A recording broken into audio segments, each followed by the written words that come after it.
because learning is fun. That's a very simple answer. What they study is not as important as that they study. International relations is part of the world in which you will lead your lives, and you can't afford not to know about the life which you will lead.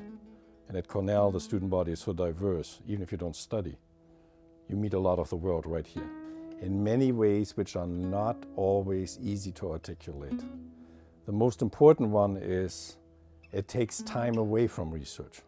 If you only research, you get lost in the maze. So if you prepare a class, you get a reset, you think about the class. And if you can't explain it to your students, you can't write it down on paper. So teaching is enormously important for figuring out things in a way that is accessible to others, to make students self-reflective and critical. It's the most important thing. Liberal arts is about finding your voice and using your head. And that, in some ways, it is all about trying to figure out where a student fits into the world and where that student finds a voice to influence that world. It looks very different for very different people, but basically it doesn't happen in Ithaca. Now, it's true that some people do library research, the way you might do when you write a book about a novel. They run data tapes and they go to Google and do statistical analysis, and they don't need to travel. But typically, people will be in the world.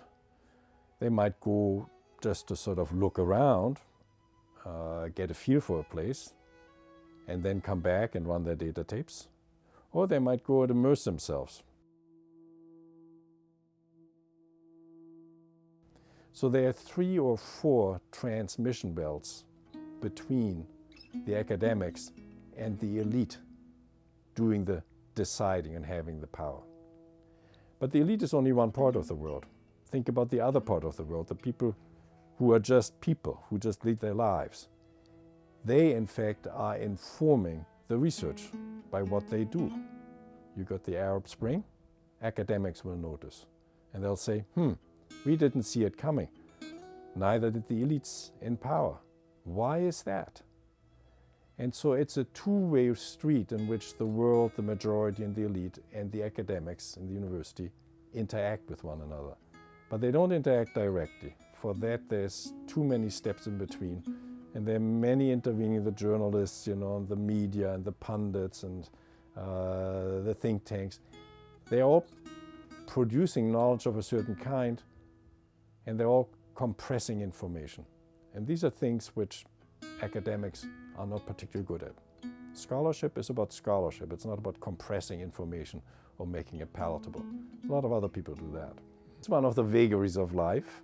Life always is made up of little things amounting to big things. I needed a job.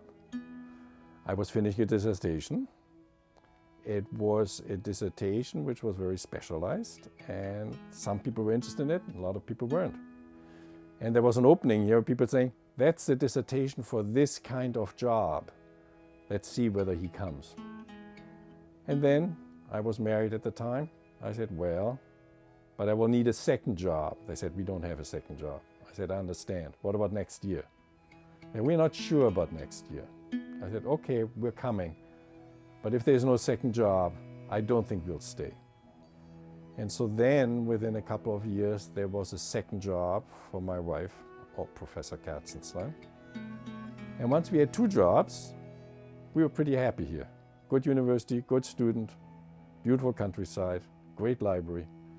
Why change jobs?